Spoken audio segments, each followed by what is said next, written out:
పల్నాడు జిల్లా సత్తెనపల్లిలో నిర్వహించిన వంగవీటి రంగా వర్ధంతి కార్యక్రమంలో ఏపీ మంత్రి అంబటి రాంబాబు పాల్గొన్నారు. ఈ సందర్భంగా ఆయన మాట్లాడుతూ వంగవీటి రంగాను చంపింది నాటి టీడీపీ ప్రభుత్వమేనని ఆరోపించారు.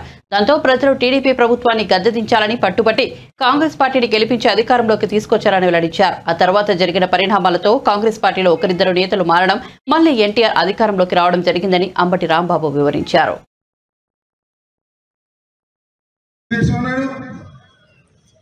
డైరెక్ట్ గా చంద్రబాబే చంపాడన్నాడు.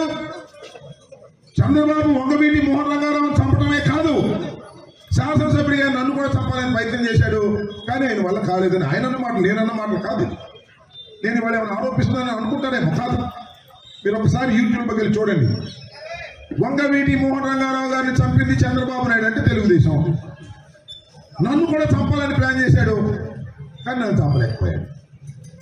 వంగవీటి మోహన్ రంగారావు చంపగలిగాడు కానీ నన్ను చంపలేకపోయాడు అన్నాడు. వాళ్ళు ఏం జరుగుతుందో రాజకీయాల్లో? పదవి శాశ్వతం అని అడుగుతా ఉన్నా, పదవి కోసమే ప్రాకులాడాలని అడుగుతా ఉన్నా.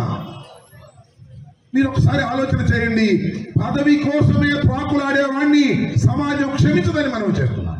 వంగవీటి మోహన్ రంగారావు గారి మీద ప్రేమ ఉంటే, వంగవీటి మోహన్ రంగారావు గారి హత్య దారుణమని నమ్మితే, ఆయన ఆత్మ శాంతించాలి అంటే ఎట్టి పరిస్థితుల్లోనూ తెలుగుదేశాన్ని ఓడిస్తే తప్ప ఆయన ఆత్మ శాంతించదనే విషయాన్ని మీరు దయచేసి గమనించమని మనం చేస్తున్నాం.